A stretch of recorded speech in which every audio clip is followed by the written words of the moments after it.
Hello, everyone. Welcome to another episode of Learning on Smart Nursing.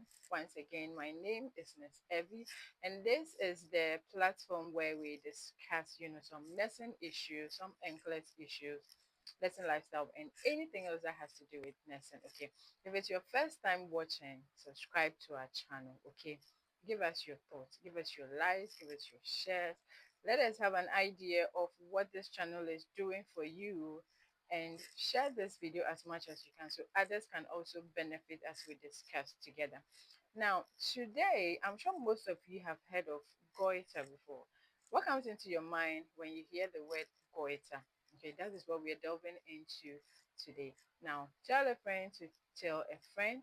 The smart medicine is here once again, and let's just dive right into it. So we know that the thyroid gland is a butterfly shaped gland, okay, that is located right here, all right, and it is responsible for regulating our body's metabolism, okay, our cardiovascular issues, our neurovascular issues, both in development, okay. Those are basically the things that our thyroid gland controls via its hormones that it produces.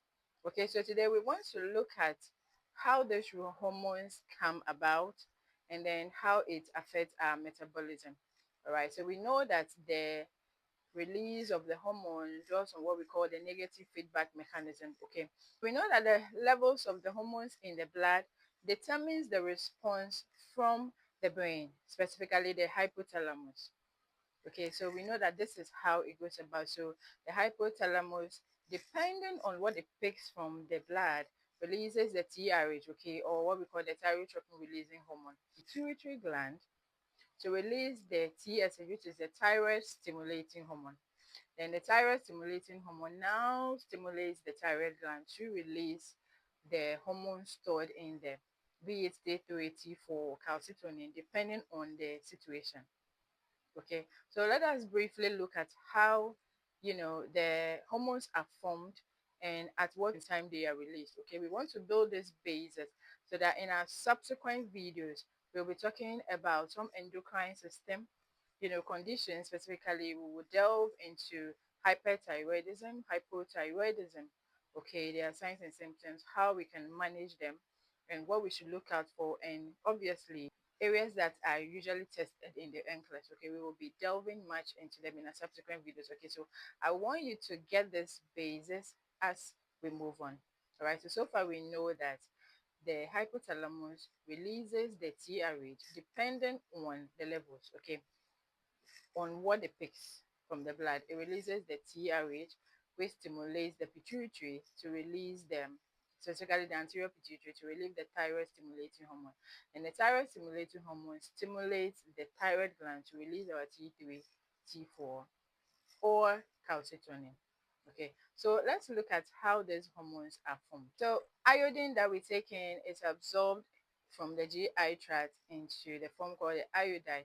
Now this iodide is transported via a sodium iodine transporter into the thyroid gland. Okay, and this is also stimulated by thyroid stimulating hormone. Okay, so the thyroid stimulating hormone, aside the fact that it stimulates the thyroid gland to release the hormones, it also activates or plays a key role in the iodine trapping. So the iodide is trapped into the cells, the follicular cells inside the thyroid, and then it is now converted into iodine, okay, by this enzyme, the thyroid peroxidase or the TPO. Now, this form is necessary so that it can bind to tyrosine, which is the next step. Okay, so first of all, the iodine is trapped.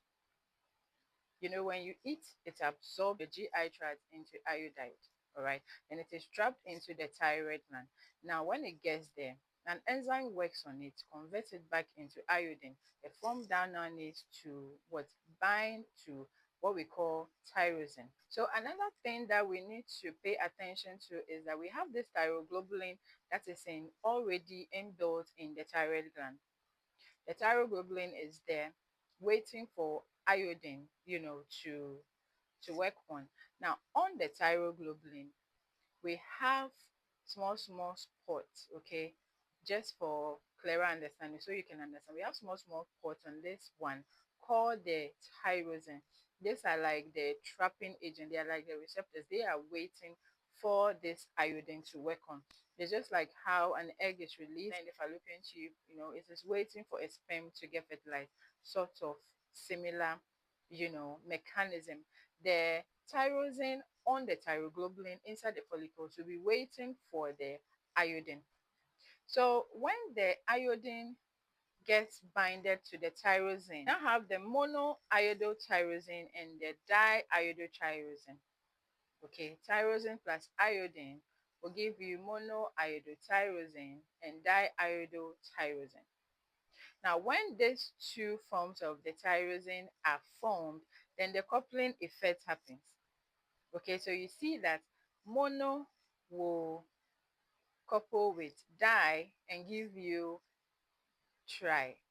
So mono is 1, di is 2. So M1, M plus the di will now give you T3, which is the triiodotyrosine. Okay, then the diiodotyrosine and another diiodotyrosine will come together and give you T4. Okay, so that is what happens. First of all, you have iodine being trapped from the diet. It's obviously absorbed through the GI tract. Okay, so after it's absorbed, it gets trapped in your thyroid gland. Now, when it gets trapped there, it is in the form of an iodide because it has to pass through the sodium iodine transporter into the gland. Now, when it gets there, it now becomes converted into iodine, okay, by the thyroid peroxidase. It will now convert it into iodine because it has to be in that form before it can bind to tyrosine. Now, the thyroglobulin over there, already inside the glands, have this tyrosine deposit on it, and that tyrosine is what attracts the iodine that has come. Now, when that happens, you're going to have monoiodotyrosine and then diiodotyrosine. Now, they have to couple to be able to bring out the T3 and the T4. So you realize that the MIT and then the EIT will come together and give you 3. The mono and the di will come together and give you 3. Then di and di will come together and give you 4. So that is how come you have your T3 and then your T4. All right. Now, when this happens, it gets stored in the glands, and that is how come. And this is another NCLEX tip. Okay, so pay attention here. That is how come you realize that thyroid-related conditions happen, over a period of time. Okay, the gland can store these hormones for weeks to months, and it gets released, as and when necessary. So you realize that there might be an issue with the process, but because there's already some hormones stored in, it will take a while before the body exhausts that stored hormone.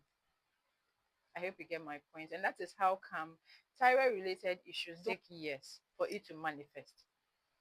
Okay. Now, when the thyroid stimulating hormone gives a go ahead for the hormones to be released, it goes into the bloodstream. Now, when it gets into the bloodstream, it's thyroid binding globulin or albumin and some other proteins. Okay. It's just a couple, a few of them that are free. And it's actually these free hormones that are measured. They are the biologically active ones.